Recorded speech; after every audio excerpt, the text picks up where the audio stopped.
Assalamu alaikum. Assalamu alaikum. Good afternoon, listeners. It's me, Sulaiman Sware, coming back on Facebook Live. I said happy. I hope we all had a happy celebration of Eid or 𝐶𝐢𝐬𝐬𝐜𝐿, and I'm wishing all of you the best, and wishing the Gambia the best for the future. Let's just share this video and start the program.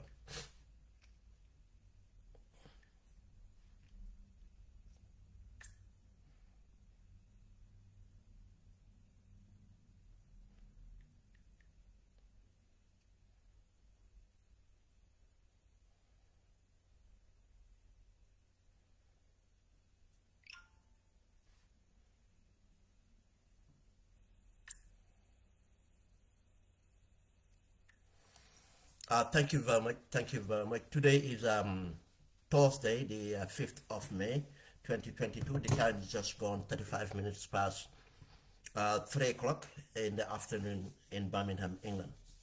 And our program is, we didn't have an opportunity to do that before.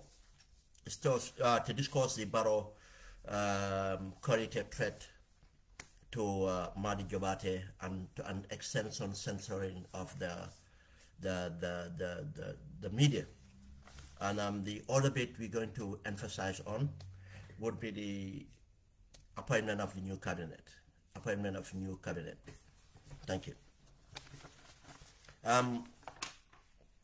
The discussion, as we said, is going to start on the 𝐶𝐢𝐬𝐬𝐜. Why we the threat that Barrow have made during his meeting or courtesy call by the Council of Elders, Banjul Council of Elders, during the celebration of Eid. We need to discuss the background of this first. We all know that this was inherited from the colonial administrators, and the reason why they were Europeans, they were colonizers, and they said they needed to speak to the Council of Elders of Banjul. And now, from there on, we should understand what this purpose was for. This was for white masters, elites, or whatever it is, who colonized us and divided us according to different set groups in order to be able to manage us. That's why my first observation about this meeting is it needed to be we need to think critically. Does it meet the current dispensation? Does it meet the modern government that we have today? They did that. We remember the Gambia was divided into the colonies and the province. And even within the colonies, Banjul was, yes, the capital, but again was used as a way of controlling the combo, and people to see differences and consultation on based on. But they said it was a consultation so that people can come and tell them. And probably it was to deal with Banjul, problems of Banjul, and the administration of Banjul. Probably that was the courtesy call. But again, is it a national platform for every Gambian that needed to be answered? And what we have realized from then going on, I think there was a time that Jawara have kind of realized this. In a sense, he tried to bring inclusivity. I think this was extended to invite other leaders from other backgrounds within the combo. Again, this is not, again, we have to remember, we are not talking about the entire Council of Elders of Gambia, the Gambia being invited at State House. This is again based on the tradition, Jawara trying to be inclusive and trying to expand it a little bit. And they used to invite cultural other representatives to come to State House in the same day. But it went on. Yeah, Jame continued the tradition, and we have seen what the tradition means now. It avails an opportunity for the president or the dictator then to speak to these people. And what it did is it gave leverage for some individuals. I'm not saying the entire people that attended. I'm not talking about that. some among them leverage. What leverage is to give them a more approximately to power, and that leverage is used as an influence. The presidents use it as a way of getting empathy or winning over votes or whatever it is. But these people now, instead of representing the society as they should be according to their positions or what they represented, but no, it becomes a political leverage. And this political leverage, that's what they use to lobby for individuals to get government positions, or to get pardon, or for some crimes they have might committed or something like that. This is what it came out to be. Now, some people might taking it personally, or some people have been addressing it in a certain way. That's why I'm very kind of sensitive in addressing this manner, because I don't want it to be divisive. I want this discussion to really be a unifier. Some people have been taking it divisive. Yeah, but again, it was not created Wabanjum. It's a historical thing, but we have the responsibility to ratify history where it's wrong. And I think it's not, I mean, the tradition is no more beneficial, and I think there's more of a, I mean, we have seen what's been happening from Jammeh on coming onto what Barrow is making this thing to be. And I think too, it's undermining and bringing some, bringing that institution of elderly statespeople into disrepute, and individuals within them too might be compromised or seen in a position, the light that they don't want to be seen, because what people would expect is when this president said it, they should have acted this way. I don't think it's right for president to do something wrong and for the Council of Elders to do something else wrong. It's not within our way of doing things to walk out when it was being done and stuff like that. I think activists and other individuals might be able to do that. But would this Council of Elders return to the president and said that you should not have done that, and you should not have put our position into disrepute? And we don't expect to come to you for consultation, just for you to use a platform to attack individual citizens and to the extent on attack institutions. And we are disappointed for the behavior that you have done. Our courtesy calls are not for political, party political reasons or anything else, but it's a means of progressing the nation. I think these are, if they would have done that, they should have done that. Did they do that? We would not know. Then that's why the Council of Elders should think of this as might not be an appropriate way of continuing the consultation with the president.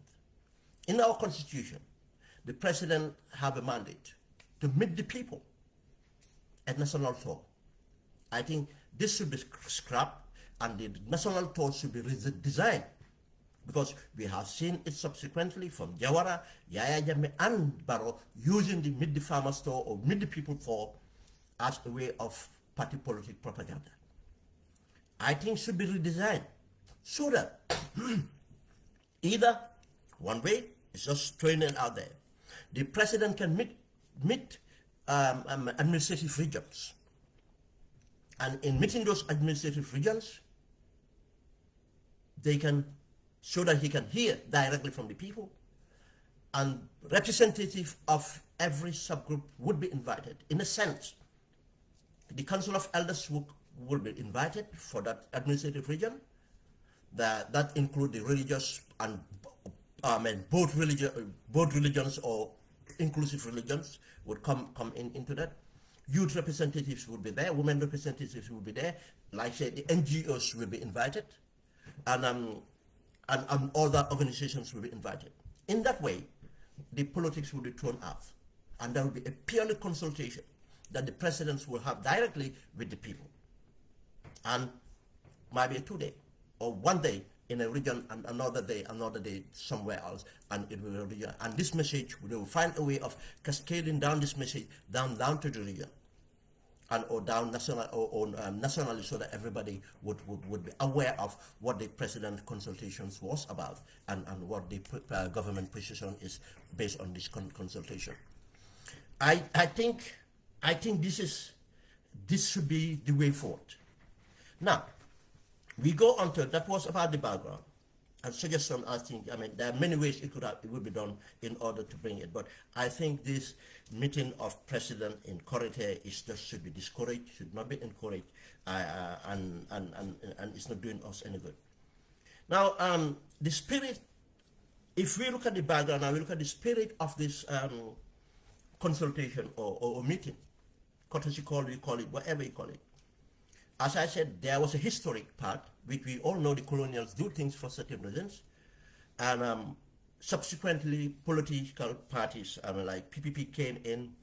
It was kind of to a point more acceptable, to the point of Jawara being sensitive, realizing that, look, let me broaden this a little bit to include other communities. But again, you cannot broaden it enough to represent the nation. Again, it's a representation of some subgroups in Combo. We have Gambia as entitled to claim.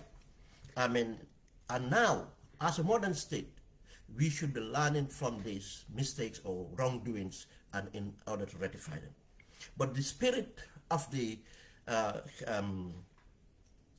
forum is about bringing progress through consultation, bringing progress through parliament by these things. Yes, we have our parliament. We have all the form of representation structures that deal with these things, but there's nothing wrong with adding a layer to that. But that's why I said that adding of layers should not be selective, should be decentralized, so that the entire nation would see themselves and would be more effective. That spirit needed to be looked at. But what we realized is, what I realized from what happened that day, Barrow was not expecting. I know Mr. Senghor have done this before, have addressed, because the way Mr. Senghor have addressed it, it's not because Mr. Senghor is an experienced and intellectual, from experienced administrator. He have run companies, very successful companies. What Barrow was expecting was the usual cheerleading, psychophans and cheerleading, from other people that are expecting Salibo. Mr. Senghor is not someone who went there to expect Salibo, and there are some people are there that probably went there genuinely, but I categorically don't. Mr. Senghor was not there expecting Salibo, and was not expecting what Mr. Senghor have said. But Barrow was already, with that mindset, he was expecting to be to be praised or whatever. And I think, and I should believe that, Barrow must have a speech written for him, or a brief given to him how to address the congregation. But Barrow was not happy at all with what Mr. Senghor has said. Barrow cannot take criticism. And this is not new. We know this from the beginning. Beginning is when in 2017, early as 2017, when Halifa Saleh was in the UK here, and I was in that meeting when Halifa addressed the issue about system change and regime change and system change. He took it personal. And when the press release came out, people tried to excuse Barrow. Oh, it's not Barrow, it's this guy is that. They're trying to point to different areas. But latter part, we know it's Barrow. But secondly, too, we have seen it in the case of the famous who she is, whatever it is, the address to Dr. Sisi. And people that come to know him and have seen many times that we have outbursts, have just seen him as that. But actually, I have a sister that said something in the time of the campaign, that no, there is a Liberian lady that told him that you guys don't know Barrow. You guys are saying this guy is humble. This guy is not humble. He was my rent collector. He used to come and collect rent. That this guy was just take your stuff and start throwing it out, saying that you have to pay. I'll tell you, then nobody believed it. I did not believe it, and other people that my sister have shared it did not believe the Liberian lady, that the Barrow we know is the Barrow he was talking about. But let's say that after we have seen him in power and he has shown this, and in many times in campaign, anytime he have the mic or a platform, we have seen the small man in him. As a giant person he is, and the responsibility he have a very small man. He have a small man syndrome. He will go on bad. I mean, just, it's not presidential, it's not mature, it's completely not what we expected. It's bad-tempered, and he's quick to really be agitated. And this is a very bad thing for a president, for anybody, especially a president. And especially coming from what we came from, what Yahya Jammeh was. And these are all traits that we have seen in Yahya Jammeh. But we were so much divided. Or we were kind of divided, and Yahya Jammeh helped it because Jawara was not that type. Probably it helped. Not probably, it helped that Jawara was not that type. He was a unifier, who was someone that would talk eloquently, address issues. Even when he was attacked personally, Jawara would turn it around. But in this case, Yahya Jammeh used it as a system, and start with Fajara, K-points, start with his own tribe. Oh, yeah, this Jolas, we accept this, and went on, and it went on. It went on in different areas.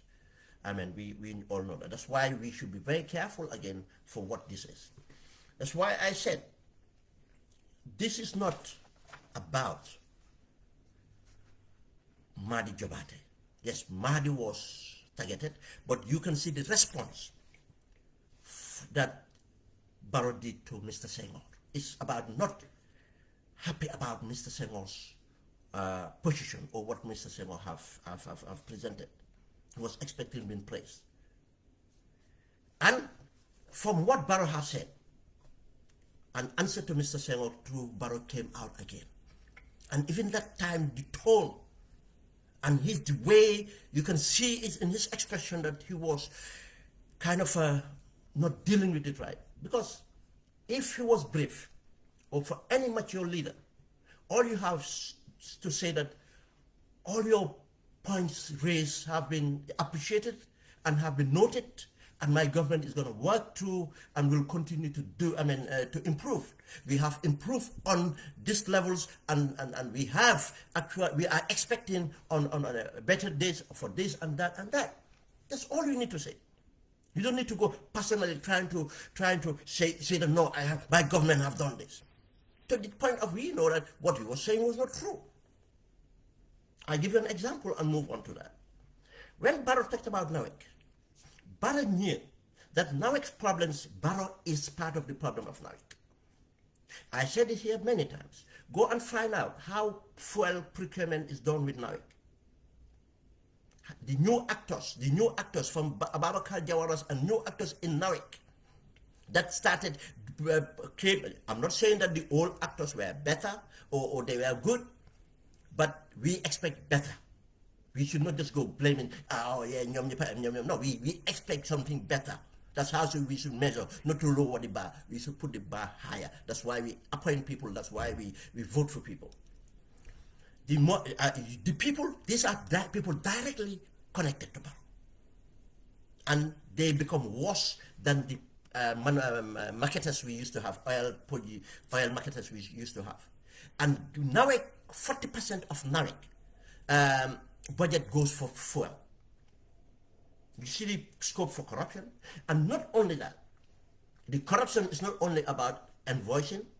The corruption is about the quality of oil being delivered to NAWEC, which is again costing NAWEC for what it does to their machines. You see? Barrow have a thing. Secondly, procurement of services. Just as the car power. Car power, Barrow at the beginning selected Alaji Conte to represent his interests. And Alaji Conte became car power's whatever rep in the Gambia. We all know why that is. So that the kickbacks will go to him, to Barrow. through Alaji. Now, after he fell out with Alaji, then what he did do? He appointed Lamin Sima. Lamin Sima, who was accused wanting in social security and was referred to the police, for the police to investigate, to bring out prosecution. Guess what? Barrow appointed him as business representative or ambassador at large, or some of those appointments. And Lamin Sima became a representative of Barrow's interest in car power. And go and look at dodgy, how bad car power deal is. Now we come to another, to show you the problem that Nawek problems, part of the problems is Barrow himself. And we'll see what the progress is going to be. Now, let's look at the other thing he said about Nawek. Barrow deliberately said this, that we are going to have a 30%, 30 megawatts from OMVG. Barrow knows that that's not true. Barrow knows that that wasn't true. The 30% we have, we all seen the evidence. It was signed in Dakar between Nawek and Senelec. We're going to have the 30% from Senelec. Why did Barrow deliberately did not say Senelec? Yes, the infrastructure that Senelec is using to deliver the generated power is under the OMVG project. That's why Gambians should think about this. What is happening from our share of the OMVG project? OMVG it's not ready yet to generate the power from this from their dam that should be supplying Gambia. It's not ready. But we are ready on our part of providing the network that would take it in. Now they have found out, you see, they have not done the study right. He's using the word synchronize. They cannot, I'm not saying they cannot. Now they find out the problem of putting this energy into the grid. Remember, this energy is from the Salon, from their solar projects and other projects they have. This is surplus energy they already have. They don't have use for it. It's not economically viable to give it to other Senegalese. Now they have to sell it in order to make business. Now they're selling this at a premium. Now, in fact, Gambia should have negotiated to have this less, because if we don't buy it from them, it's like, I mean, we should have a better deal, but we pay a premium. Now, we are using our networks to bring this in. You see, they are not investing anything extra. Now, what they're having is to put this into grids. And the distribution networks in the Gambia are poor. We all know that. That's the reason too you see that jumping light things. Yeah, because of car power is pumping in things unnecessarily when even now it can generate some enough on some times or areas. Car power will put it there because power is paid according to how much they put in there. And now Senelec to be paid for how much they put in here. Now we are shutting down our networks in order to rely on Senelec. What is going to happen? You see, there's a lot. I'm saying that Ben Swara have the answers, but we need to look at in running this. But he is misrepresenting the truth again, saying that we haven't things from OMVG. Yes, we will have from OMVG in the future, but the deal we signed is not with OMVG, it's with Senelec.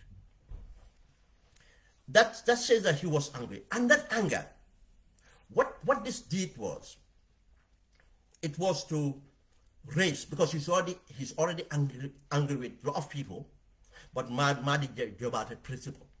And we'll look at that. Principle Madi Jobate, why Madi Jobate principle? Now, what Mr. Senghor statement, what he did just brought that out. Now, Barrow was completely, completely outplayed in the sense, or completely displaced. He was completely displaced. Now his thoughts are lost. He probably didn't have a script, or he just forgot about the script. Probably they must have briefed him. Probably he now forgot about the brief and now just anger. Why all these people are against me? That's the way he says it. He will not see it as this is what we expect to bring this forward. Then Mahdi would have to come to mind. And when they answered, and when he got to Mahdi, the madness just went up and attacked Mahdi. But I said extended to Mahdi. Remember that. Before, it's a systematic, it's something that they have discussed. since something they have discussed a week before, that Mahdi is really being a pain in the ass for them. Yes, literally that's what they said. They discussed about Mahdi. They're looking at what they can do. They are looking at how to deal with Mahdi. And that means the others. They are not they are angry with platforms because they expect things just to get the people they want on those platforms. And to just go discuss what our differences are. Not to hold the government accountable. That's their strategy. Oh, let a politician say something. Any politician. Then we can bring that issue. Let's talk about that. Let's talk about Yahya Jammeh. Let's talk about APRC. Let's talk about UDP. Let's talk about Mama Kande. Let's talk about the feud between this person and that person. That's all. And you can see mainly what generates from our media, that's what it is. That's what they want.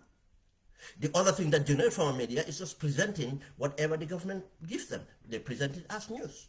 But you don't see any analytical reporting of that news or an editorial on what they report. The Senelec deal is one. And other scandals going on. Let's go on onto that. They come and give you. The Gum Petroleum case is another. They just come and give you this is the tax force, what they say. Did they scrutinize what the tax force said? Did they go out there to look for alternative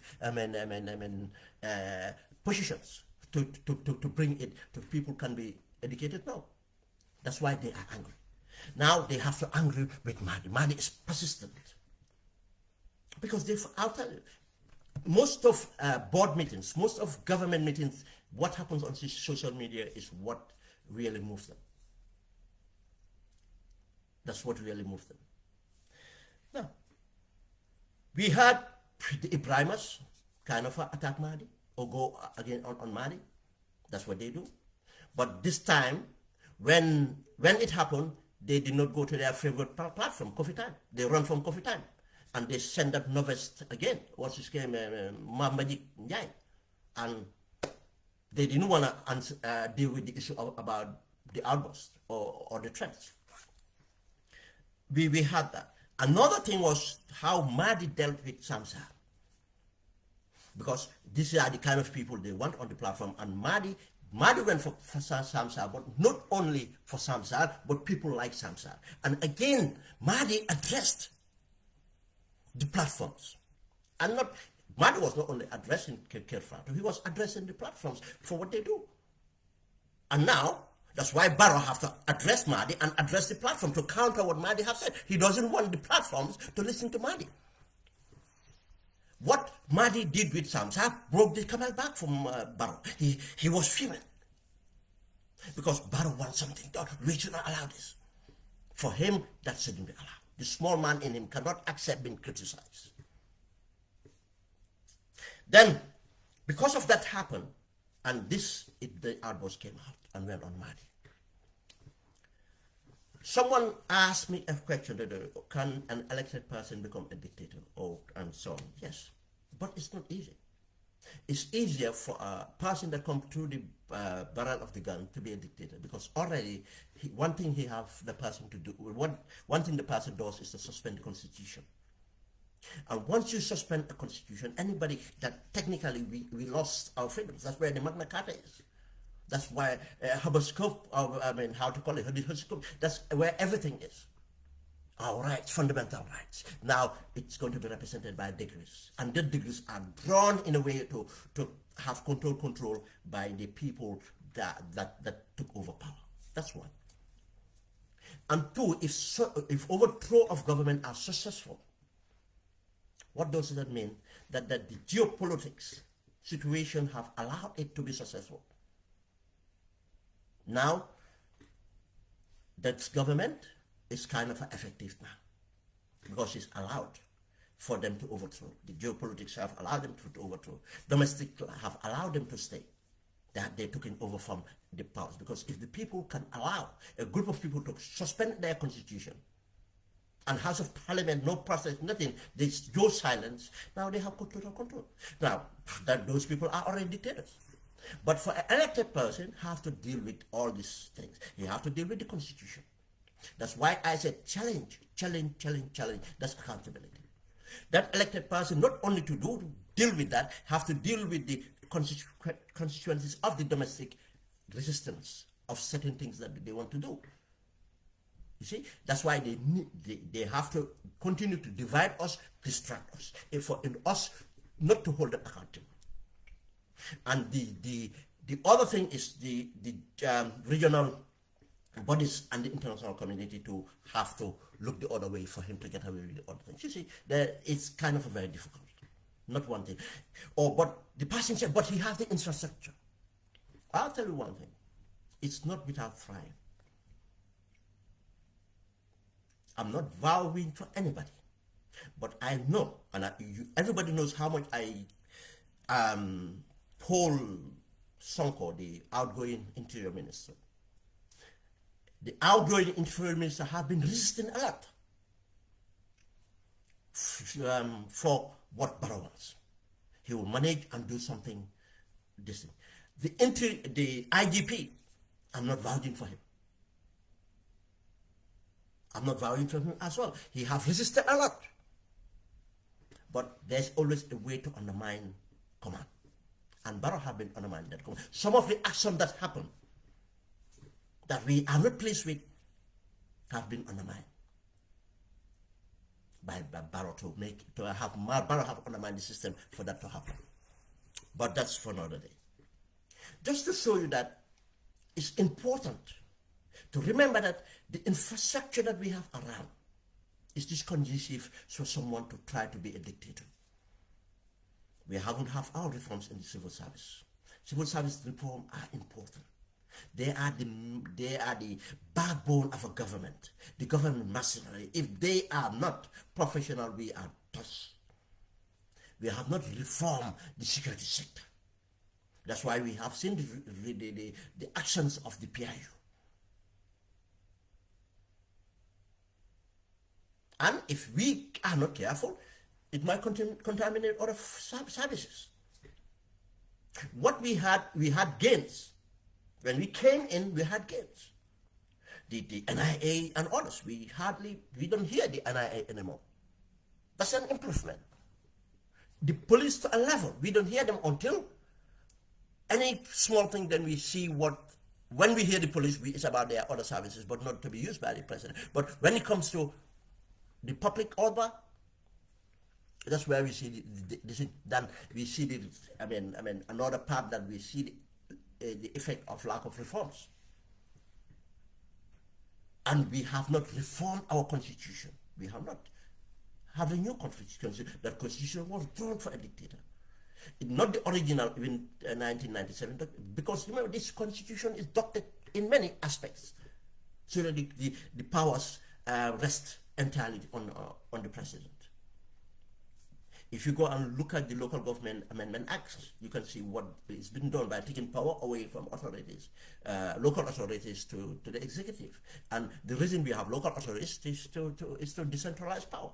But the amendments did, because of the case Pasala Jeng, the former independent mayor of Banjul, against the Gambia government. When Pasala won the case, they had to go and look at why Pasala won the case. Okay, now let's change the constitution. You see, these things are that's why we should be very careful. And that's why I said this attack was not against Mahdi. It was about not wanting to be held accountable, wanting to become a dictator, wanting to have total control. And the challenge is facing him. Challenge is facing us, Gambia. Challenge is facing the entire world, for that matter, and Gambia at worst, because of other countries are better prepared, or can have a way of cushioning some of this hardship and other things coming up. But for their country, the way our economies completely rely on imports, completely rely on grants, completely rely on loans. We have seen, I've just shared the latest IMF report on the Gambia. Now, all these challenges, he is not challenging it, finding a way, but he was looking at, no, we have to stop, nobody should talk about this. That's all Mahdi. Mahdi have not I follow Mahdi religiously, I've not seen anything where Mahdi have gone out of line. I've not. He's criticized very effectively. Then why Mahdi? This is not about Mahdi. If any other person, it would be. But Mahdi principally because of how effective Mahdi is onto them. And what broke the camel's back was how Mahdi dealt with Samsar. This one of the, and the third thing is Mr. Senghor. He was not expecting what Mr. Senghor said, and that wind him up, and then everything about people criticizing him and his government comes in, because he's got a small man syndrome in him. He's have a complex for educated people. He have complex for diverse. He have complex for people, and people that have sat with him when he become a president, they have all found out. I mean, what he says about people, the way he behaves, that he's not presidential, and this is not an accident.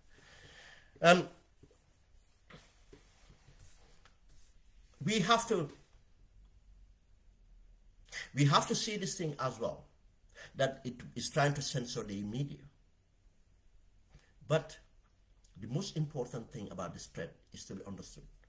Why did he appoint the people he appointed in parliament? That tells you all what he wants. And we know that those people are appointed there, but he miscalculated. And something have came out. Actually, 𝐶𝐬𝐬𝐬𝐬𝐬𝐬𝐬𝐬𝐬 was meant to be the speaker. And I don't know where 𝐶𝐬𝐬𝐬𝐬𝐬𝐬 got that advice, said him, don't get the position of deputy speaker. And 𝐶𝐬𝐬𝐬𝐬𝐬 was instrumental in selecting who the speaker is, because the speaker was meant to be 𝐶𝐬𝐬𝐬𝐬𝐬𝐬. Now 𝐶𝐬𝐬, for Barrow's thinking, or 𝐶𝐬𝐬's thinking, is that he can control Fabakary. And 𝐶𝐬𝐬 can be in positions to go, especially the select committee. He is overseeing the security and defense select committee. That was the strategy. 𝐶𝐬𝐬 was advised that if you are nominated as speaker, it's not to your advantage. But he too could have brought someone else, but he preferred Fabakary.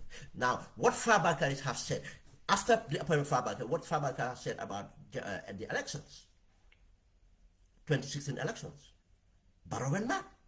But it's too late. You cannot sack him. It's too late. And other views he held, he went mad. Now you can understand all these problems he's going through have made him very angry. And then this have to last out, and he have to last out to the wrong people, Mahdi Jobate, to extension, to any other person who have ever criticized him or want to criticize him or will be criticized in the future, and to try to censor the media, to say not to allow it.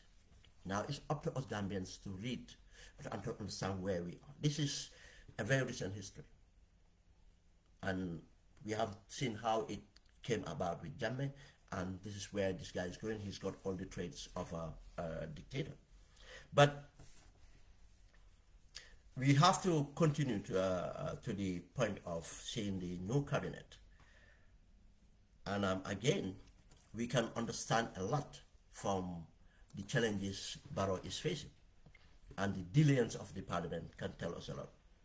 Diligence of appointing the new cabinet can tell us a lot.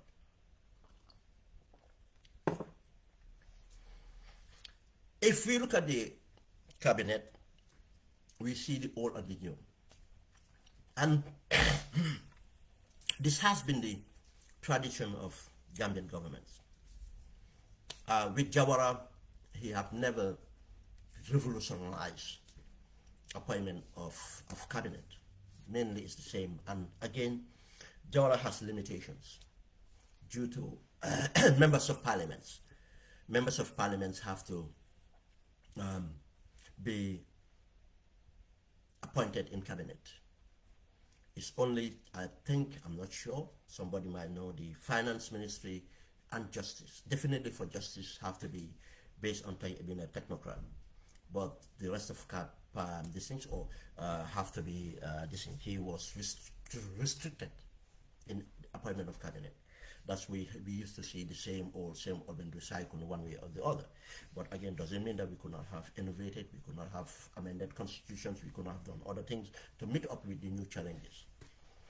But that's all. But in this case, we've seen an old and a new. And we ask ourselves what direction, because the cabinet should tell us what directions we're going.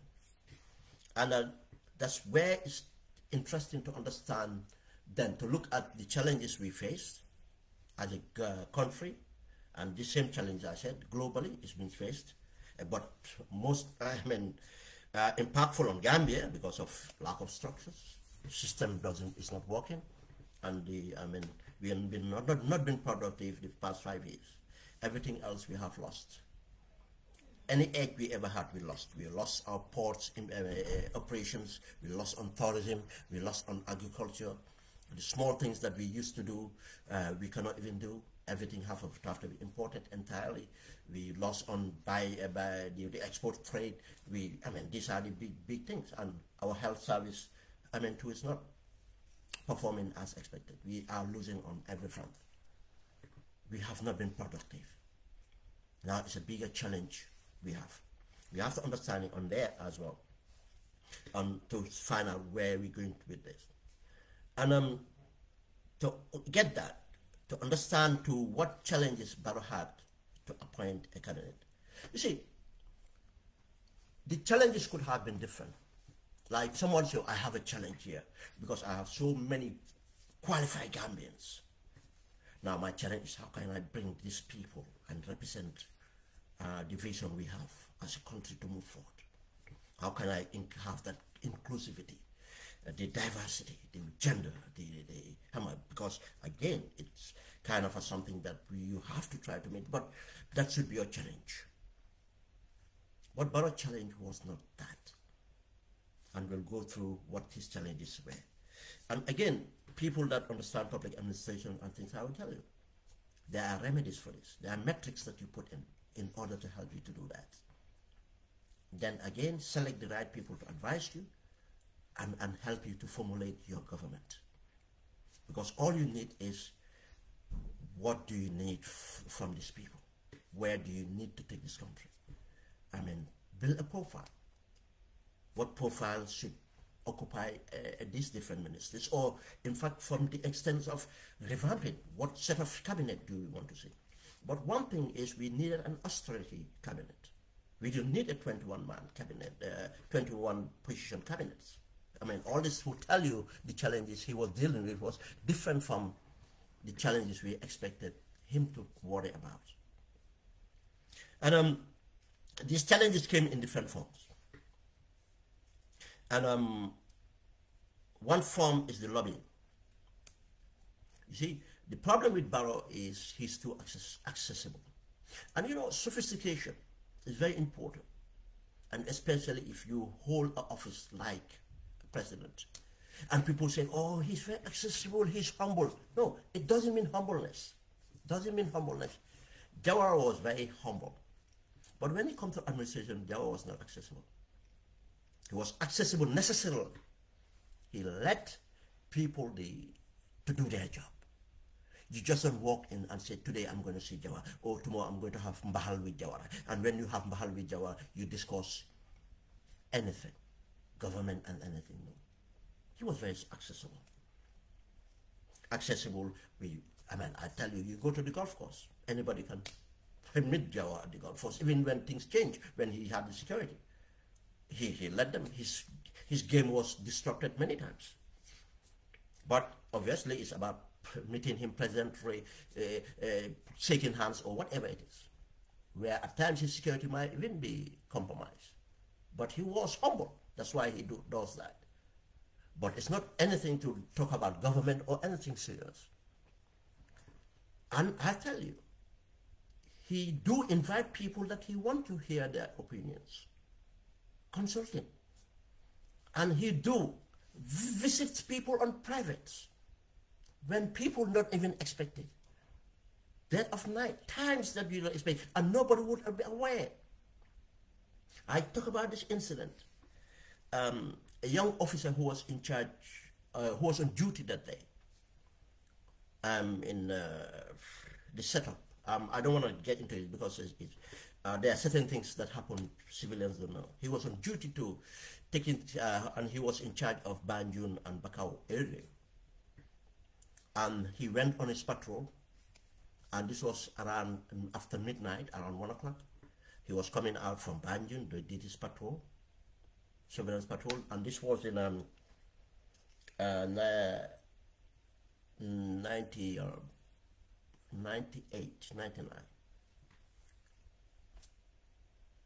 Yeah, sorry, 80, 89, 99, 89, 99, 80, 88, 89, sorry, 88, and went through and just found a vehicle parked very close to the bridge, Denton Bridge. And then the Denton Bridge don't have the checkpoint, not very exactly at the very close. And he stopped and went to investigate on the Banjul side. And as he was investigating, he found out actually Jawara was stranded with one person he was with, because there was a breakdown with his vehicle. Now, at that moment, that's how the day was saved. But he was going out, obviously, to meet someone in private. He was accessible. But this is not about accessibility. It just opened up the person. Now, the other thing about this lobbying, you have the political lobbyists. Political lobbyists in the sense, the so-called coalition. Because we know, they all run to Barrow. Because of what? Anticipation that Barrow, okay, Barrow wins, I have handouts. Some are just expecting handouts. Some are expecting positions. And not only that, some of these people are think that, okay, I cannot be a cabinet minister, but now because my person in Barrow, I can recommend a person for cabinet. And Barrow is not a truthful person. He doesn't even tell them, look, I think these are done different ways only. I cannot guarantee anything. No, he would tell, oh yeah. He gave them an encouragement, as he doesn't want to offend them, or he want to fool them. He need them to be more active in trying to get him a support or whatever it is. And he has sat with many aspirant politicians, to the extent of he broke up a political party that was meant to be by calling the person and having a party with them. Yes, said they told me that you want to build a political party, but if you build a political party, I'll terminate you. I'll close your business. I know what you do. So, and broke a compromise with that person, in fact, that person to turn around to support him. He did that. Now, with all this political lobbying, wannabe presidential candidates, wannabe politicians and everything running to him, he's saying, yes, I'll do this for you, lobbying. And some of this, the other lobbying, the present cabinet, the cabinet he had before. Almost all the people knew that who was going to go, because the leak was coming from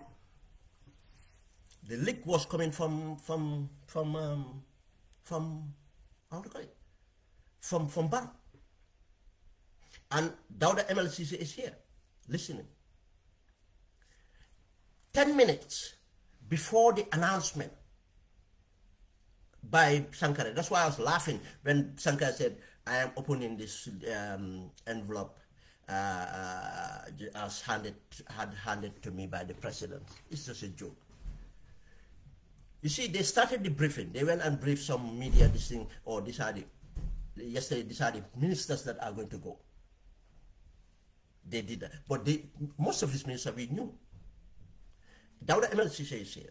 10 minutes before, I got someone who have this information from, it's trickled down from Barrow, so-called his trusted people, trickled from Barrow. And he said to me, actually, everybody's saying that the vice president is going to be a woman, is going to be Christian. It's not true.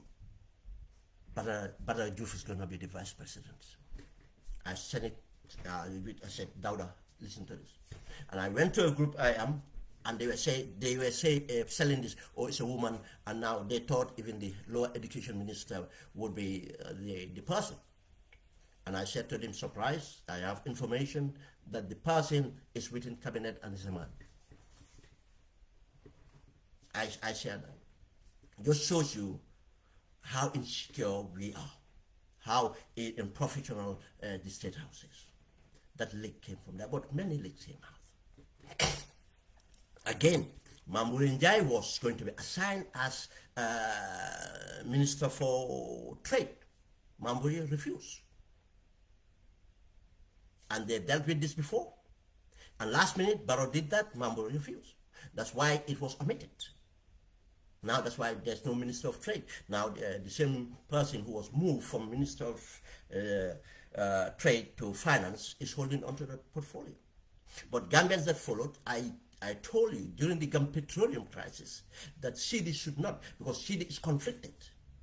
And we'll come to when we talk about CD should not be finance minister. She shouldn't be the chair of the task force. He was conflicted. But that CD2, I said he was going to be the finance minister because I know who is people lobbying for him. He's going to be the finance minister. I said it many times. I can produce all that. Just shows you what we have and the challenges Barrow was going through. The lobbying started before elections. They're lobbying. And the cabinet knew their positions were this thing. You can hear how desperate the vice president was when they announced that they have won. And someone called the vice president to congratulate. And vice president telling them, "Mang la jox president, and how much litigate, how much litigate." That was desperate, because trying to show something, leverage. How much litigate, how much litigate. And that audio was shared. You see, he was having trouble now. And he was not telling them the truth. He's not sophisticated to have barriers, regardless of what position you hold. I'm the president. You don't second guess who I am going to appoint. The time comes, I'm going to do the right thing. You don't second guess me. To the extent that I have to be patronizing to reassure you in a way, but not to tell you the truth. You won't even come for me to get reassurance from me, but because of the way he plays up. Then you have the business allies. Just I said, I know, and I'm going to explain that when I come to report the individual ministers. We know the person who lobbied for Dictator to be this finance minister. The lobbying for business contacts. And again, this is very important for us to note, to tell us where we're going. Because these ministers, any minister been lobbied for by a businessman, that's a reason for it, especially finance. Or it depends where the interests are.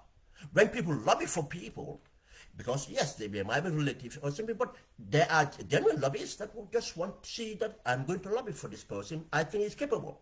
It's a citizen that I will have to lobby for to be here. Because I have seen that example. People that lobbied for people, that those people they lobbied for did not know the level for him. I have seen that example.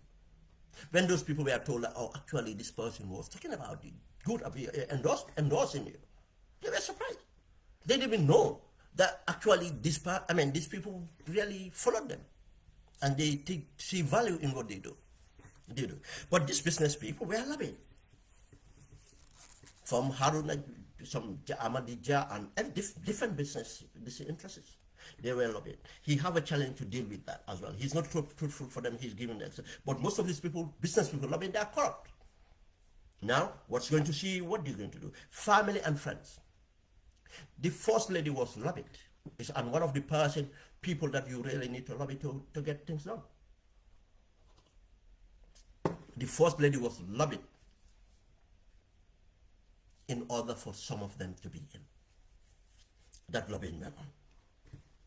And the other part which I talked about was the expert advice. He consulted. And you can see some resemblance of looking as change.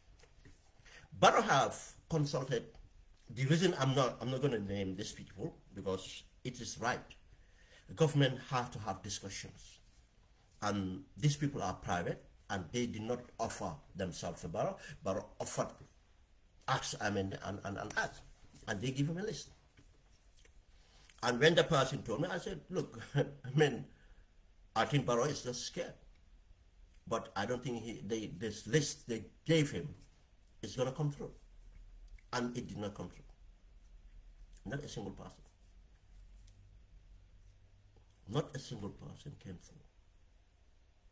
I think some of the things that came through is they advised, this group advised for the, what do you call it? The creation of a chief of staff and the and that additional ministry, which civil service ministry or something like that. And I think they advised for a planning commission, and they put a profile and they explain. I mean, they give a list of people to be considered in the planning commission. And again, the person criticized, oh, they are recommended they are cronies. I said, yeah, that is what do happen in this kind of consultations. It's up to the president to use what they give him to have a balance. I said, they're going to be their cronies. That's who they know. And what they know, that's what they're going to perform. And I think what they did was genuine. This is what they think is best. They did not run to the president. The president ran to them, but he disregarded their advice completely. These things happen. It was a challenge for the president to select, because different groups within NPP, it's a different groups are well lobbying. They want to go in, or they want this, and different political allies, PPP, whatever you call them, non-entity parties, so-called presidential candidates were lobbying. He have to, and he was telling them all what they want to hear. Now it's difficult to deliver. But the other bit of challenge Barrow had was the domestic, economic, political, and international. The domestic was Barrow genuinely got some severe fear of the country being destabilized. Again, that's an indication why he went on to say, yeah, he Mali Jobato want to destabilize, want to burn the country down. No. I will share something if I remember. It's about the security briefing. He is really scared of domestic. And the country cited was Sri Lanka. The international brief, the security brief said to him, look, just as is happening in Sri Lanka, and the IMF, the report I just shared today, is pointing to that. And that's what happened to Sri Lanka. Sri Lanka took loans from China, took loans from every distress, corruption, elephant projects, airports, ports, and everything. They could not pay. Nowadays, they could not deliver things, and the people just came together. And now it's not about the Tamils against the Sinhalese or the Tamils against the Buddhists against the different. No, it became people concerned. It's their way of life. They live it, and it's not about the opposition against the government. It's the people. Revolt. They gave him this religious scenario. That look, things are not what it is now. Okay. He think of, okay, I'll try to get an effective government. Think. But there's something underneath that always underpins something. Barrow is greedy and so on. We're going to touch on that. Now, this domestic was a worry. That's why a lot of names came through. That's why there are 1 or 2, 3 people I've gave names before. And I said, look, just leave it like that. End of the day, what Barrow is going to do would be kind of, I give an example, but there are a lot of names, competent people from that, this incoming. That's why he consulted this group of people trying to get to say he wants an effective government. That's a desire, but his greed would not allow him. And again, the economic is again just like the domestic. The main point about the economy, the domestic, this thing was the economy, how the economy performs. But one thing Barrow don't touch us is corruption. The underpinning things is corruption. That's why, again, when he met the Banyan elders or the elders at the college, he never talked about corruption. Because he's guilty as charged. He's guilty as charged. He cannot talk of corruption. Now, the economic is like the cause of, what would be the cause of people resisting. You see, the Gambians will not be united based on political principles. will be united because they have suffered enough. We will always be divided by looking at tribe. We will always divide by looking at region. We will always divide by looking at individual interests, because of government is designed in that way to do, and they have the resources to continue to do it. They buy the press, they buy influencers, and they have the incumbency to do that. But what they don't realize is ultimately democracy fails, and democracy fails, anarchy comes in. And Gambia, and unfortunate, because the alternative is not there for us to organize in order to take government effectively, in order to force their hands to do good and hold their hands to do bad. We are not organized to do that. Now, what is likely to bring about change is always a default, a fault line to be the catalyst, and it's always bad when that happens, because it's not an orderly change. And opportunities come in and become, just as we have with Barrow, the change was just left and last minute organically organized, and opponents take the opportunity. These are the problems. That's where the problems are. Then we talk about the political. We talked about domestic, economical, political. The political is this. With all this, okay, let's read the parliament. If I consolidate on parliament, I can do as I wish. Parliament became a disaster. Pam! Now he's got frightened. He's got frightened. It's have never happened. People know. You know, even the NPP who are, no, they will try to defend it, but they deep down, they know it fucked them up. You see, again, if we understand effective, you see, numbers counts, but effective. Influences, what influence? What numbers can influence? We have enough number to influence what we want in parliament. We have to understand what accountability means. It's holding on records. We have to do the challenge. We have to be effective. We have to know how to organize. And that's for another day. But he have realized this, and he have been told, whoa, it's not going to be easy. Then the political became a problem. And the political too become a problem. Barrow knows that he's not structured well. You see, this issue about Congress is deliberate. Barrow doesn't know how to go about having the Congress he wants. He just wants to because he's promising everything. That caused the delay of the appointment of cabinet. But again, these are problems that he is dealing with, the political security. He have not entrenched yet. Government thinks he's entrenched. No! He have not entrenched yet. And I'll explain that on the position of, let me just note it down, position of appointing VP. That shows you he's not entrenched yet. The security advice on that, intelligence advice on that. Then, the economical, then the other bits is the international, sub-regional, and international. You see, Barrow finally realized that, look, he's not going to go have his way all the way he wants it. Again, this sub-regional thing is about economic, how long he can hold on to economic, because he's still not secure, thinking that it's only economic that will be his salvation. And how to hold on to Senegalese support. You see, economic, but Senegal uniquely on how to hold on to Senegalese support, how to hold on to economic, then how to deal with the international pressures that are happening now, the IMF reports and everything else. This has been his challenge. How can I get people that can help me to deal with it? But he doesn't have the capacity to deal with it. How to get nobody has the entire capacity to do this, but you have a level that you can able to comprehend issues and deal with them. But he's so lazy he doesn't learn at all. Now he wants to rely on people to do that. And if you want to rely on people, that means loyalty and trust. And generally, he did not come from a background. And it's not that he have intellectual, this is, what we have is, oh, we used to be in the same school.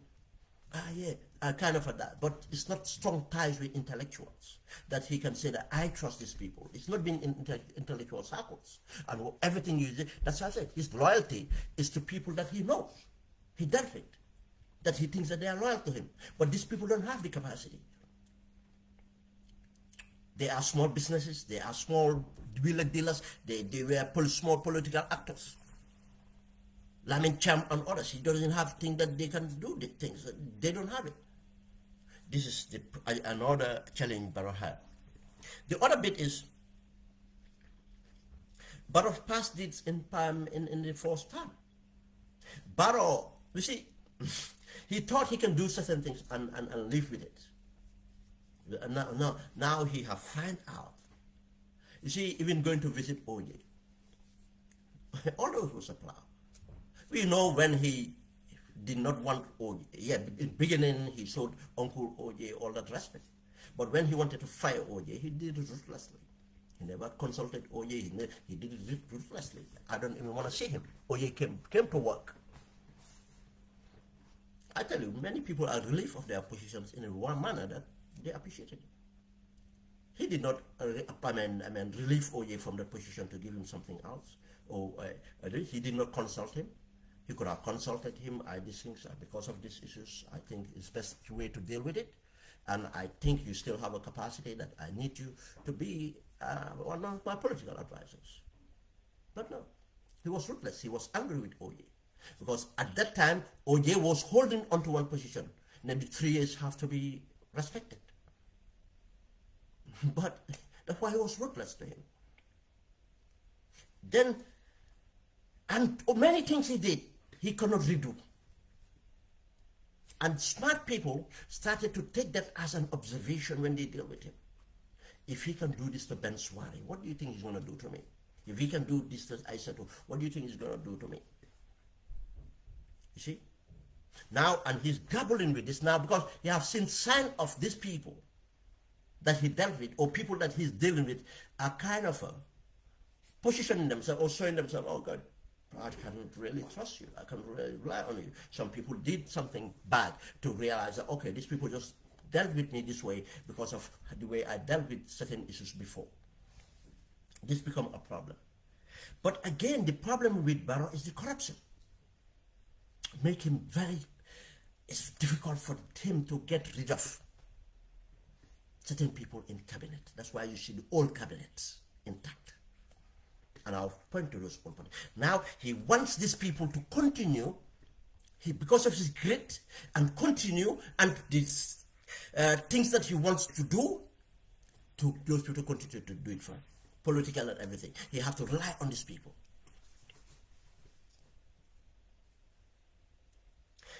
Yes, he have a problem of trying to, and that's a genuine problem, diversity.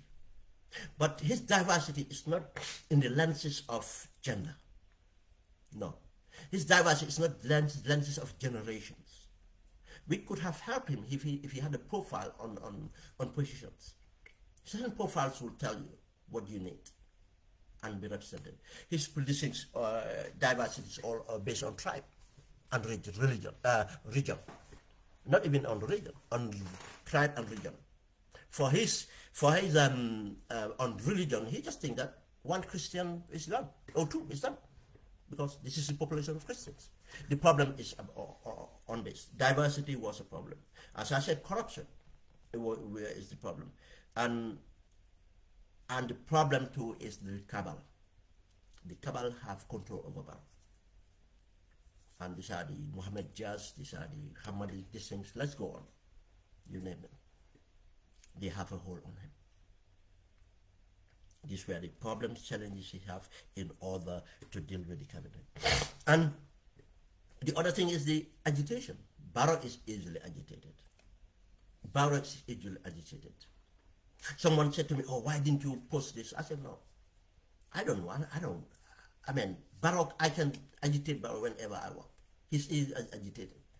You have to know to whom you have to go through. And Barrow would act in a certain manner. And he's been falling for most of his agitations, which holds little grain of salt. But for him, no, he has to react to that. And it's not the agitation of social media per se, because some agitation on social media are even informed by these people. These are people around him They know how to agitate. And these are the people leaking information for social medias to put it out there. And they will use it and turn around to say, you see what I was telling you yesterday? I mean, day before yesterday. Ben Sware Kafon. I think it. Nga follow no Ibrahim Nyon Lebe Nyunto. Nga follow no Fatu Nyon Lebe Nyunto. You see, the agitation gets to him. And who are agitating more people around him? The people that he thinks are giving him PR are agitating him. Because he cannot. He doesn't have a maturity. He doesn't have the... You see, I don't want to use the word intellect. He's not stupid, you know. It's just that he doesn't have the humility to accept criticism. And he's lazy to process things. He can process things. If you, people that engage him in based on local languages, he can process things. And he talked a lot of, when he comes out with his buzzwords, that's why Barrow just come out with a buzzword and hold on to a buzzword for some time. Because that's the briefing he gets from different people to speak to. But you need a kind of an intellectual rigor in order to digest these things and formulate it and able to do implementations. He does not have that. Then we move on. Why Barrow is the problem? People saying, oh yeah, but this coming and this. No. Generally, the problem is Barrow. And I'll tell you why. Just as I explained the case of Narek, he interferes. And what Barrow does too is to undermine. If Barrow have appointed a very good minister, the evidence would be, let's see how that minister is going to end up. He's going to confirm to the norm, or he's going to resist, he's going to resign. And we know resign is not in our DNA. And there are other ways. He will next minute tamper with the board of directors. Put a board of directors that he will have an impact. And the minister is responsible on that line ministry. He might appoint an interior minister, a defense minister, but counter that with what he appoints, because he has powers to appoint the CDS, deputy CDS. Now, if he appoints a different minister, we can look at all those things. But that's it. Barrow is our problem, because if his intentions are clean and clear, and that's for every human being. With the reason I go to bed tonight and sleep like a log, is, you might criticize me, but that doesn't mean nothing to me. I know either they criticize me constructively. I know my weaknesses, I know my shortcomings, and I take it on board. But to agitate me or anything else, you're kidding, because I know the base of it. My intentions are clear. I am not a perfect person, and I don't even strive to be perfect, because I cannot attain perfect. I try to do my best, educate myself, I consult people. By that's best I educate, or a little bit I do on research. But I am contented with one thing. I'm doing my best, and my intentions are clean and clear. And if you believe in the religion, I'll tell you, that's the basis of it. And you will always come out through. Even if it's a mistake, God or Allah have a way to redeem you in front of people. You'll never be ashamed of yourself. But the intentions are not true. Intentions to the people, to the Gambian people. It's not about you being rich, about you being taking power, holding on to power, to stay on to power long. No. The best, if you think that I'm doing my best until the time comes, or the next person comes and I'm supporting, Barrow would not have a problem, or any politician would not have. But the problem is that great. That's why I said why Barrow is. I'm going to go down to explain why Barrow is the problem. We ask ourselves, what should inform Barrow in selecting a cabinet? That's it. Now, if Barrow was sincere, what's it in for? What do I need for defense? Then bring it up. The administrators will help you with the profile. Put your profile. Before you even put, some people are good at even having, some people, you know, visionaries, some people can even tell you that they have a cabinet form in their head. They're not presidents, but they are so much in tune and love for country. They have an idea. This might not be perfect cabinet or whatever. They have an idea based on who they trust or what they think or where they want the country to go. Especially someone who aspired to be a president. What you should always have that in mind. Especially who have already become a president. And now you are going to elections for next, you should have been prepared. And no. My first time was this. It's disaster. This is what I'm going to expect. From my defense, my interior, my education, my this. Why? He should know his failings. Then that should have informed him of the cabinet he wants even before going through the elections. Then that profile and the listing will happen and the balance will have happened. All these things will have happened. As I said, there's a metrics. People who are, look, that's what they do. They have the experience. That's why they go to school. That's why they go to management school. That's why they did this. You have to rely on them to give you the profile metrics, and you go to the metrics. And if you go to metrics, and people know that you went to metrics, is you absolve yourself of certain blames. Look, that's the best that you have come out. And it came out through a matrix. Yeah, there might be a problem with the matrix. People know sincerely you tried. But if you go on with all this conflicting interests coming out to you, you have a problem. Then the other bit is Barrow greed. Barrow is greedy.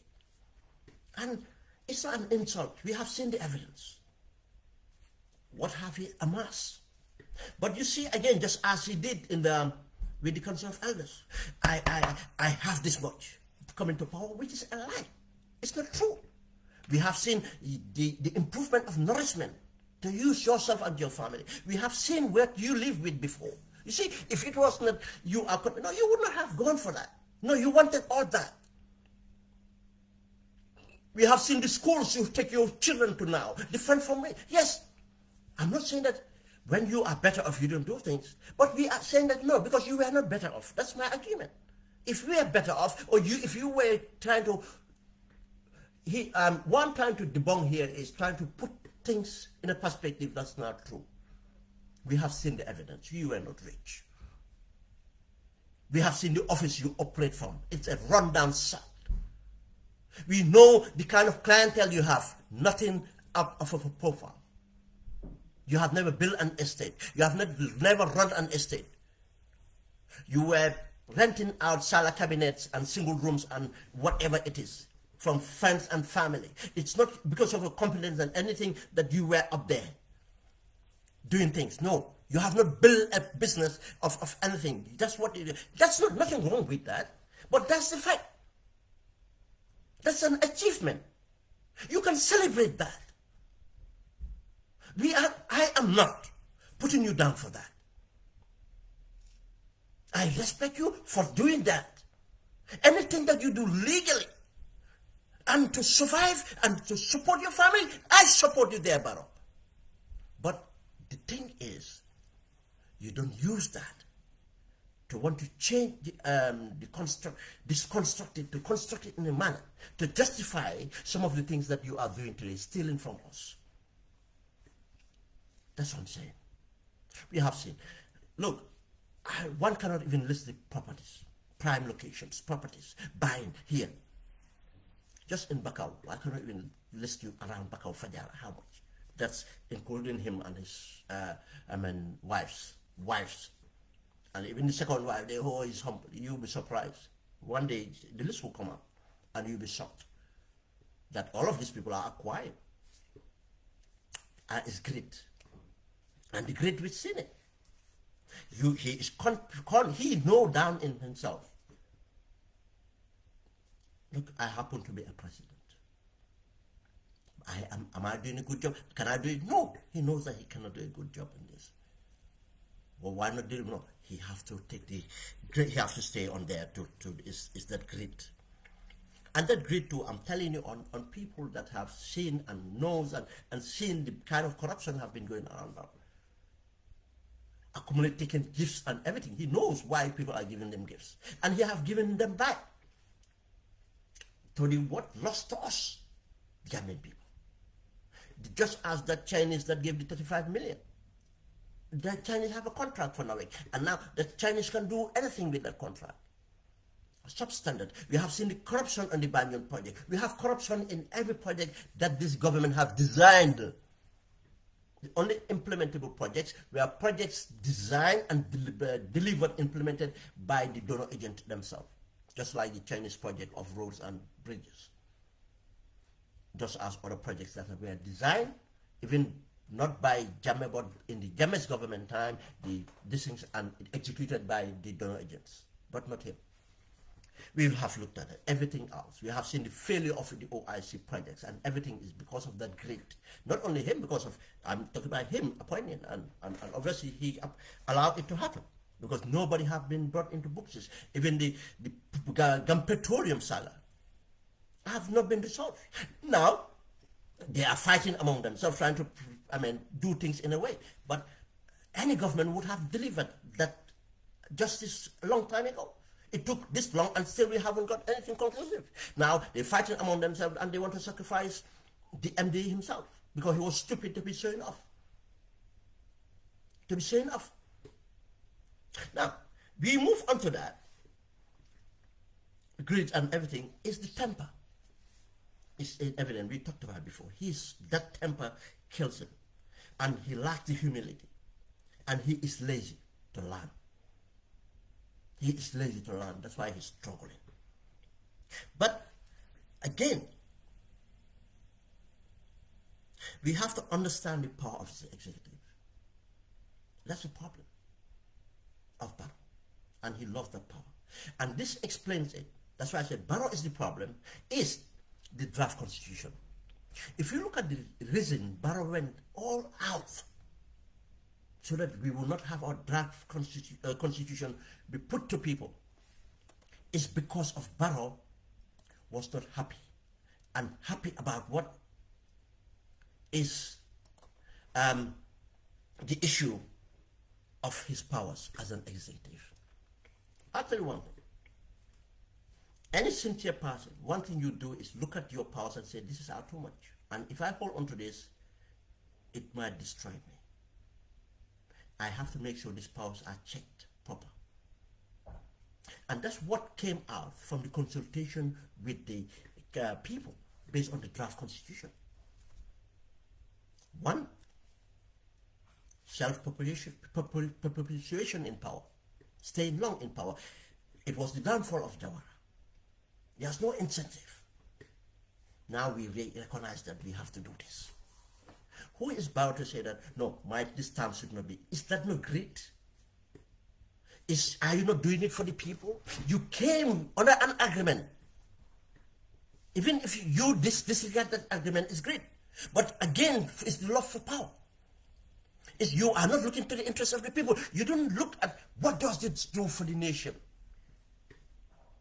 After that, now you even have one time, you said that one time should not be counted. It's great. It's doing the same thing doing Macky Sall today and did most of African leaders. That greed of wanting to hold on to power. It's not yours. It's the people's. If you just want to impact, why would you want to hold on to it forever? No. And he disregarded one. Two, is about appointments. And this balance was strike here. People say that you nominate who you want. But it has to go through the test. Through what? Parliament. It is again for people giving back people this and then parliament. And it helps our democracy because you have the right to nominate. Let's say managing directors, it was one of them. Chair listen for certain things. Nominate them. That comes to parliament. Parliament approve. Now at least again you have insulated that. Look, it was this thing. Parliament can be held accountable. Then Parliament will have to debate the merits, to make sure to help you in fact. Sometimes that helps you to filter out some people that you thought were above board. But if you put it into public scrutiny, you realize Ben Swara was not whom I thought it is. Thank God it went through a filter system. Then the Gambian people too would participate more. Because of now, if Ben Swara is an MP and happen to take Aishatu or Mariama or Idrissa or Lamin and voted for them and did not vote for them for the rising or did not argue about voting for this thing, we can hold Ben Swara to say, why did you vote for Lamin become the MD for this or the chairman for this or that? What was your argument about? Why did you, what your argument is, it helped us to bring, to grow our democracy. But he doesn't want that at all. The other thing was the First Lady's office. He wants the First Lady to be an arm of government, technically. Why? Power. Power. That's why we have to understand this too, that Barrow is the problem. Because he wants so much power, and the executive power needed to be controlled. It's not designed right. He did everything to disallow Gambians. If he was doing things for Gambians, let it go to Gambians. Let Gambians vote it. Let Gambians vote it out. But as a government, you entrusted. In other countries, he would have resigned. That he did not deliver something that he promised to deliver. David Cameron resigned here because of he failed. He did not deliver staying in Europe. This is important to note because it's to understand why what we expected, or does the cabinet going to deliver what we expected? No, I said Barrow is the problem. It's not cabinet. And we will hold cabinet accountable on that, but for now we say Barrow is the problem on that. The other challenge I was telling you about the international too was the intelligence reports, and on the domestic too was intelligence reports. Okay, intelligence report did something which is very right. I credit them for that. I'm not going to name the people behind the intelligence report. Again, that's state's way of working. Intelligence makes a report, and you can see why the vice president become who he is, because he's struggling. One, they said to him, we understand your gender priority, that you want to have a gender distinct to appoint. But there's a lady, one of our sisters in the ECOWAS, he's working at ECOWAS, was part of the list. Their former Fatou Bensouda was part of the list. I'll tell you, there were so many prominent women who are in the international orders. But the problem with Barrow is, they said to him that vice president has to be loyal to you, someone who's loyal to you. The vice president has to be someone who's not very ambitious, wanting to be a president. The vice president should not be someone have close ties to Senegal. Politics, I mean politically to Senegal. Close ties to Malaysia. These three were important. Why these three criteria, according to the security brief? Loyalty. For them, Barrow's loyalty, I did not agree on that. Look, I know that's what politicians are. Probably that's why we are not politicians. I don't gauge loyalty on my passing. I'll gauge loyalty onto the state. If that's the right thing for you to do, go and do it. Because I want that, in fact, to be a mechanism to control my behavior, so that I will excel. I will do best. The loyalty was that because they know the uncertainty is coming. They know this struggle that, the challenges that are going to come. If there's a civil unrest or anything happen to you, this person is likely to jump in. He's the person next to you. And they said, you've got to be careful. If that person is not the speaker, would be the next guy. Now this person has to be healthy to guarantee that there will not a default, certain things happen at default, and he will not be qualified to be the acting president, and Fabakary Tombong Jatta would be president, acting president. Now, they said these things can happen, and this thing, and if he or she is ambitious, can easily recruit and get you out, probably an impeachment and other things. If he's connected and effective, he might do that. Be based on his ambitions to get you out, so he will succeed. The other reason is why the person should not be someone Senegal is connected to. That they said the challenges come in and there's an unrest or there's a problem, and you are looking at Senegal's backing. Senegal might look at it and say, oh, the next guy is our guy. Now the best way to diffuse this and these things, arrange this thing is, let's get Barrow out, airlift Barrow out and get our guy in. They advise him, this is the security, this thing. That's why, again, when we look at the profiles, we might look at some of these things, how true it is that it's been considerations to, what do you call it, on Mr. Diouf's appointment, the person he is. But when they did that, again, you know, when you do these briefs and analysis, you kind of reference it or give a comparative. And they did the comparative, so said, look, and this is it. They said, look, what you were advised, because some of them were there, and part of the people that advised him to sack Fatoumatta Tambadang, because there are certain reasons they advanced, but what broke the camel's back for Barrow to sack Fatoumatta Tambadang was that his relationship developed with him and Macky Sall. So this is a threat, and this lady was ambitious. You got to be careful. He wants this. And something happened, and the lady did something, probably it got to her, somewhere he signed a letter. I don't want to go into that letter. I know a lot about that letter. A letter about recommending a gentleman who was supposed to get a job at the UN. Barrow was not available, and there was a deadline, and Barrow was not going to be available within that time. I think he traveled somewhere, and that letter needs to go. She signed it as acting president. Tangara was at the UN. That's how Tangara came in. And Tangara used all part of that, and they undermined the lady. And they said, you see, ambitions were terrible. I mean, Tangara pulled onto the letter. I think that letter did not even get to the UN for the Gambian to get this appointment.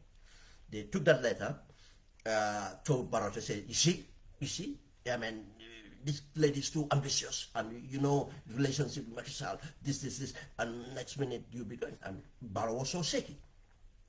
And the press got him. And they said, you got to be careful of this. This is the reason to, these things might had happened. What other Barrow problem, and what Barrow failed to understand, is how to deal with opportunists and how to win over the majority. You see, Barrow don't understand opportunists are opportunists. And there's certain things I've done before, and people say, oh, but opportunists. I said, that's his perfect candidate. You know, an opportunist, you have to change the situation, environment, change the situation, and they will jump on. They don't believe in anything. I said, that's the perfect situation. And we have to do this with them. Give it to them. And you see what they're going to do. And because of their opportunists, bad, they go all out. And you know, you should know how to leverage opportunists. But it's not something that people you have to rely on. They are not trustworthy. They're treacherous. I wish he understand what how to do this, but he doesn't know it. But again, shared laziness. You see, one thing Yahya Jammeh did with opportunists was Yahya Jammeh had a leverage over opportunists because he had absolute power. He was the alpha and omega. He would use you and destroy you. And if you dare challenge him, you will fail. But because Barrow doesn't have that power and the environment to exercise, even if it's the executive, the environment to exercise that is very difficult. He becomes fearful of, if I fall out with Ben, what's going to happen? Or if I don't give Ben what he asks for, what's going to happen? He cannot disregard that. it becomes a burden with him, then compromise with this, compromise with that. Some people, okay, I cannot give him this, I have to give him that too, this because he is these are the people making me or holding up for me. No. He doesn't know how to deal with them. I give you an example of 𝐴 Jammeh. When he was ready with what's his name? Modou Sabally. Pam. Modou Sabally did all the dirty job. He knows Modou Sabally was an opportunist. He gave him a speech. Go and insult. And he read that. And that's damaged him forever. 𝐴 Jammeh did that deliberate. I want you to go and do this. There's an opportunity. She'll take it up. The same thing with Njoguba. People don't really remember that, but there's a reason for that. When Njoguba went out and insulted Senegal and attacked Senegal, 𝐴 Jammeh did not. 𝐴 Jammeh choose Njoguba to do that. You see, that he knows these people are opportunities, and many other people. I can give you many examples of people that 𝐴 Jammeh followed. It's other people, and after he take you and humiliate you. You remember after the way he was humiliating these people that were with him? More than the people. They say, chain them in open and all those all that humiliation to break them off. And he did that. Barrow, I'm not saying it's only Gambians allow that. That's why we should be vigilant. And he doesn't know how to deal with opportunists. I don't say that you have to be cruel to opportunists to do them this. No, there's a strategy that you use them because they are useful in certain sense. Because especially in this environment, it's hardly to find people who are very dedicated, but you have to know how to use them to stabilize yourself and then build up within the majority. Because if you give them leverage by making your kind of a patron that you rely on, oh yes, Bakau Ben Suare, this is no. I give you an example about Fonyi. Barrow should not even want anything to do with APRC, and Barrow can win over Fonyi. Pam! By strategy and take over the support overwhelmingly against Jammeh, against any other person, and he will have to maintain that support. There are strategies to apply. And the people of Fonyi will vote for you. People of Fonyi will genuinely support you. And that is the same thing. Why I use Fonyi is where we have seen the resistance. But I tell you that can be used in any corner of the Gambia.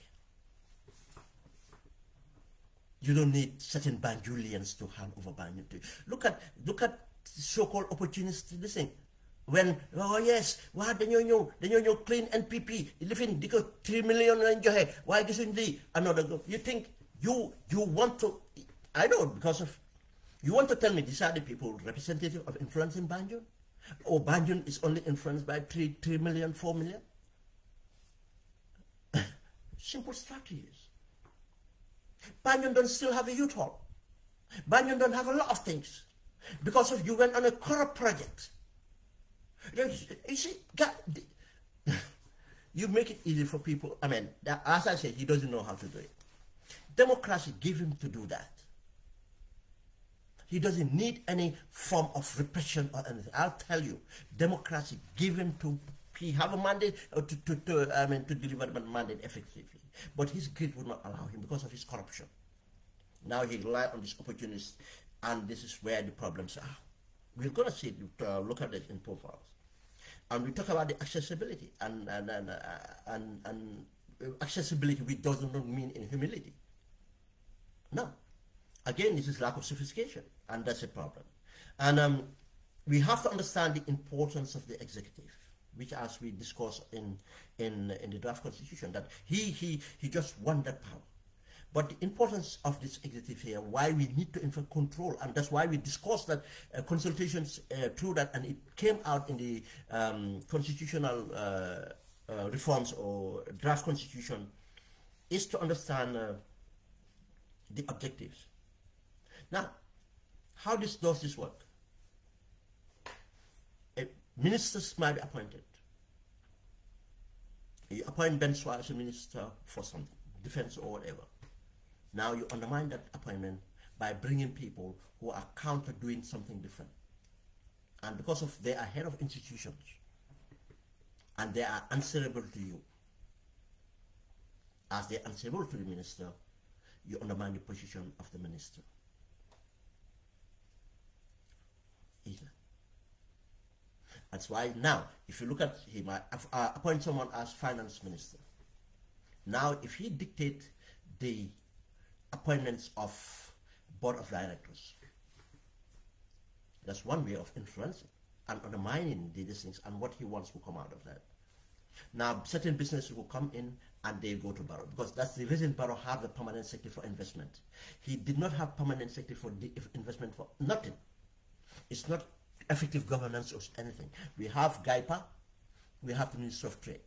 Why do you want a permanent secretary for investment? So that all the investors, you open door for investors to come in, a market. Now, he wants something done, the minister advised against it. He goes to the board. Get the board today. Now, he gets the board he wants. He wants a director to be appointed. He does it. The minister is useless. I can get my this thing. That's why we need to look at the executive powers. And it goes to resource allocations and so on. Now, the minister would want a budget like this. And we'll look at those things when you come to individual ministers. And the other bit before we look at the profiles of the cabinet.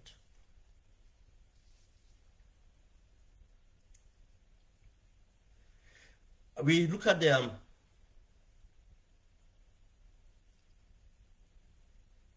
we will have to, when we discuss the profile, we'll have to look at the minister's track records in and out. If they were ministers before, what did they do in the time of being a minister? But if they appointed new, we look at their profile. What profile do they have to come in?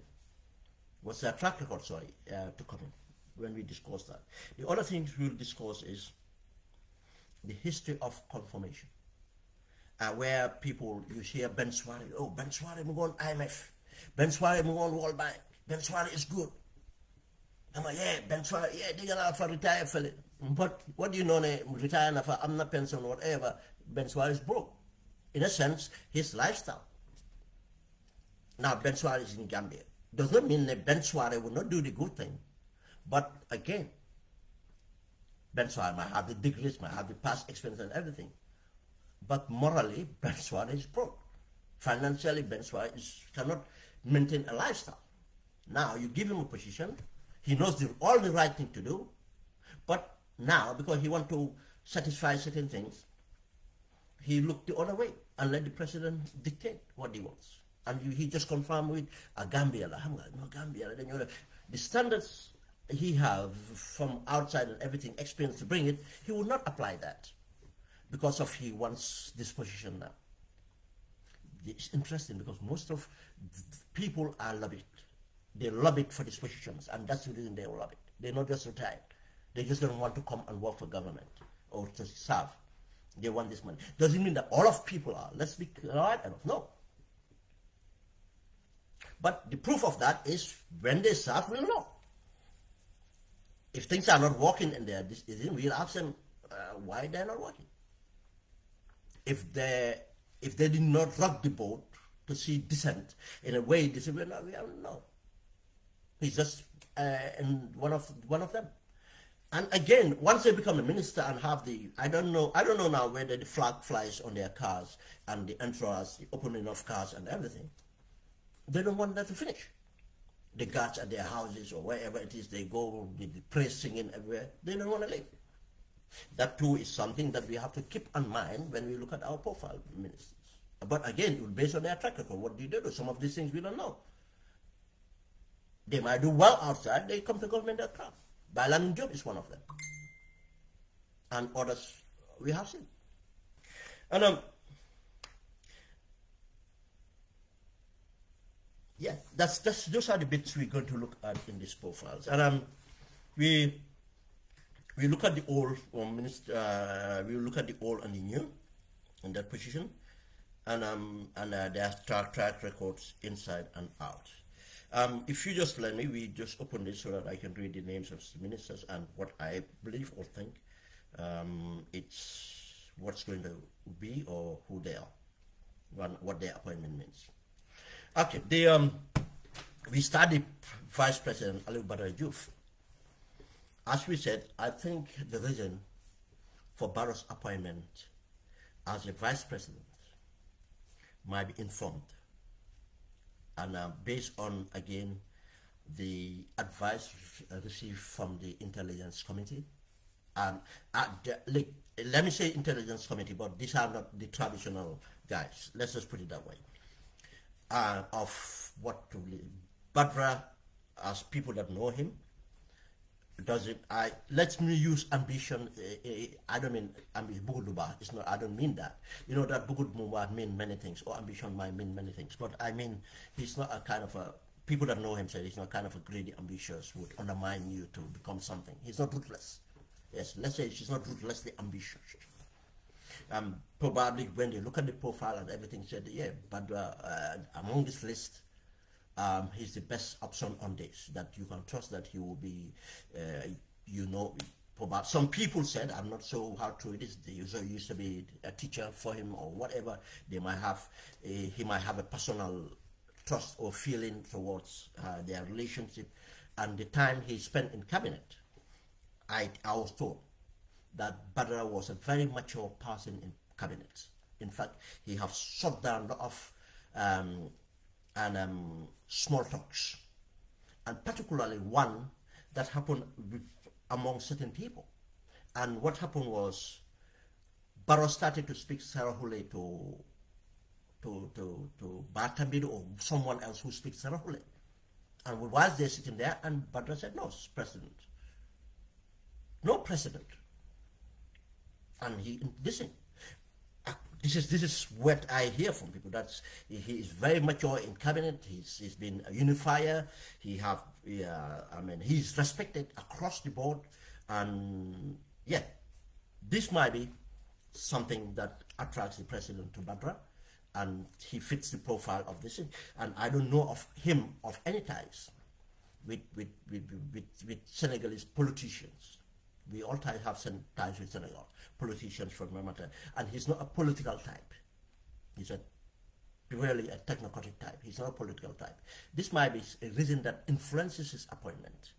Again, another thing is, I heard him when he was appointed minister new, he went to the Senegambia conference, and how he spoke about Senegambia relationship and so on, very eloquently. And I think that too would be reassuring that he would not be, he kind of have been a good appointment. But again, knowing Badra's track record, Ali Badra's track record from the Fourth Republic to the international, we call it clean. And for being a higher education minister, I have never had a controversy against him. I've never had a controversy against him. If I have to hold them accountable for higher education, I thought something radical should have happened by having appraisals of what he inherited as the Minister for Higher Education and where he have to go with this, but not to redouble the universities when our first university is not done. But hey, guess what? That's Ben Swallows thinking. But again, if I have to hold him, is he radical enough? I don't know. I don't think so. I have not seen that radicality in him in doing things. Does he have other constraints that not allow him to do that? Then again, his choice was to resign if he was not allowed. If that's the excuse, I have had bit before that. Yeah, he would think about it and so. And I'll tell you, he was one of the people that we thought was going out, because there were so prominent people lobbying for the higher education ministry, and they thought Badra was out. And that's why I said the appointment as vice president, I think, was done informally, based on a profile that it was prepared for the president, and among the list of people that this thing, and I think he fits the bill. That's what I said. Now, this is a new position for him. Again, people said, oh, vice president, but it depends on what the president wants. if he wants to use the expertise of Badra to support him, I think, and if he have trusted him to give it to him based on the profile and advice given to him, you have to get someone you trusted and everything. I think he should not shy away on relying on Badra, and in order to effect what we want to see. But again, the greed of Barrow would be a test of what's going to happen. Then we have the Minister for Justice, Dawda Jallow. You see, that's the all. Again, this is where I think the president doesn't want change. The president doesn't want progress. The president doesn't want anything different. Dawda does not have the capacity. But what Dawda is a confirmation. He will do what the president wants. He will find a way. We know the networks of people he have around to help him, which is not wrong. I mean, if you have weaknesses, you get people to help you with that. But sincerely, he's been challenged. And since if you're sincere himself, he doesn't have what it takes to be where he is. But he will do it because it's a lucrative position. It's a prestige position. But again, he's a person that the only reason Barrow keep him there is he's going to do what Barrow wants. His track record, again, we're based on track record, not personalities, have been dismal. Remember, he's not only a justice minister advising government and the president, he is the attorney general to prosecute. Not one crime prosecuted. I mean, major crime. No. The amount of police reports. You know, I will talk about these things subsequently another day. The central bank report have come out. You see, there's so much that's out here.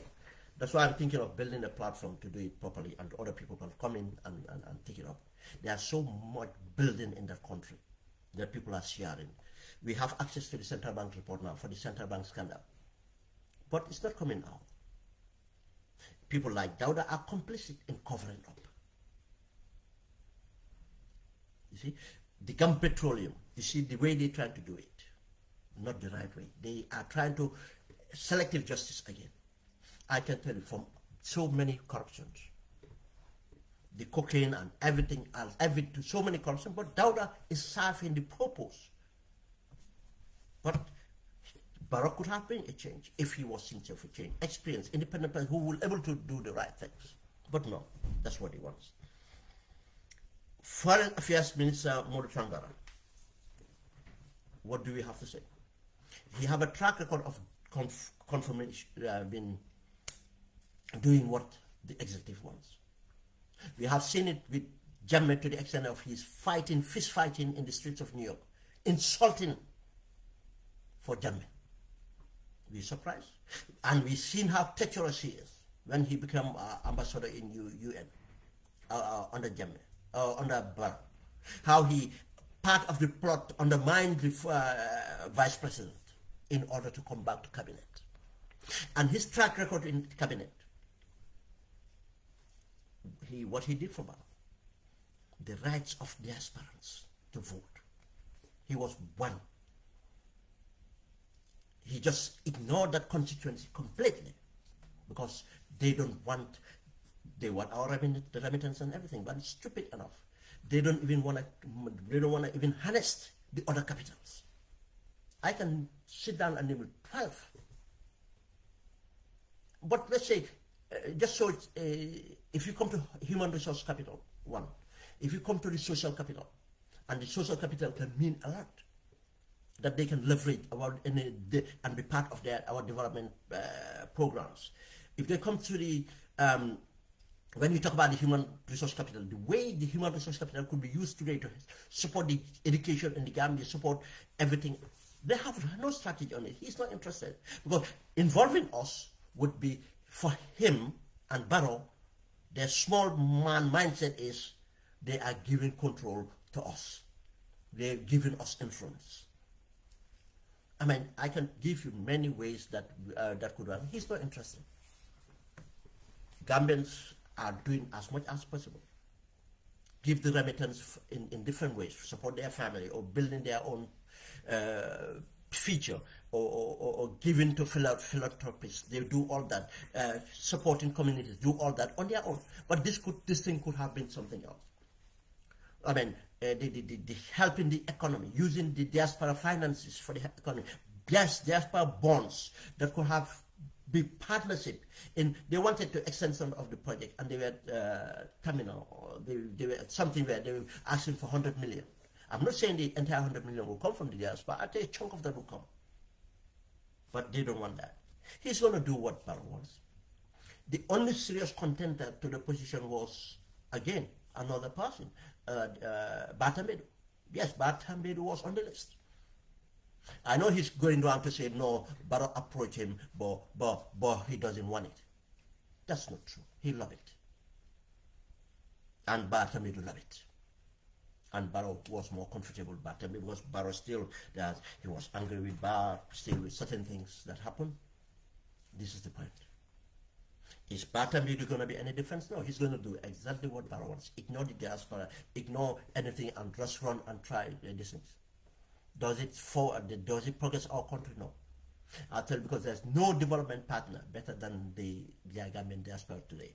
I am not saying that we are better than the people in the Gambia. No. I'm saying compared to us, to the IMF and all these things, I'll tell you, they all have their interests.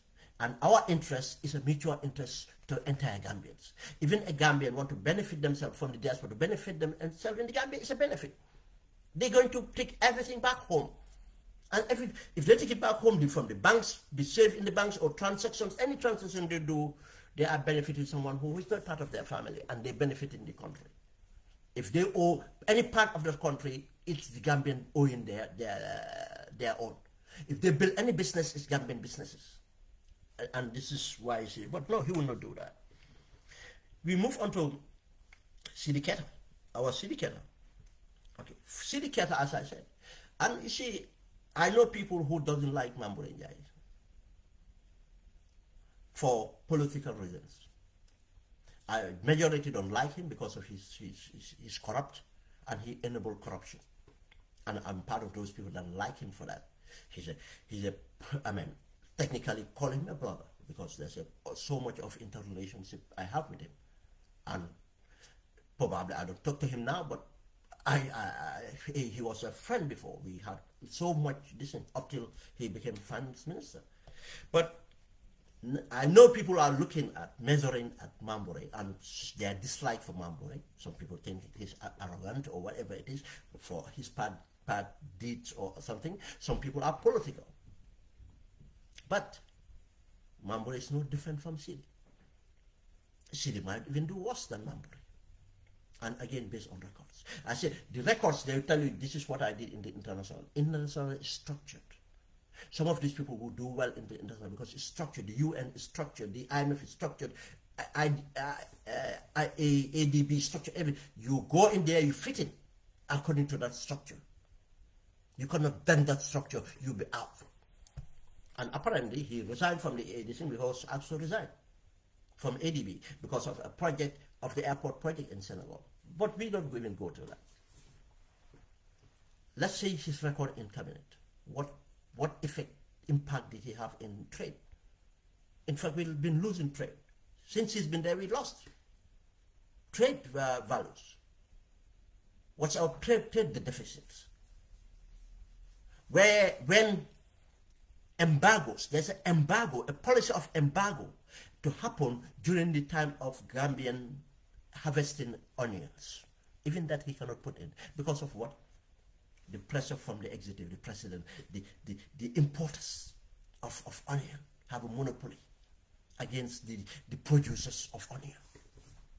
Gambian youths, Gambian women, Gambian companies, even foreign companies operating Gambians are, at certain time of the year, they are producing enough for domestic consumption. But there's no enabling environment. Why did he not impact that? If it only the embargo to be applied. 2 years ago, I had to do a campaign. Agitate, doing audios in full ceremony, putting in this thing, and that got to them. They did not apply the embargo. What they did, they tried to inject money and buy some onions. Probably they went and buried the onions in the soil. But we cannot continue agitating on every day on this. What difference did it make? What difference did it make in this thing? I'm just giving one example. Onions.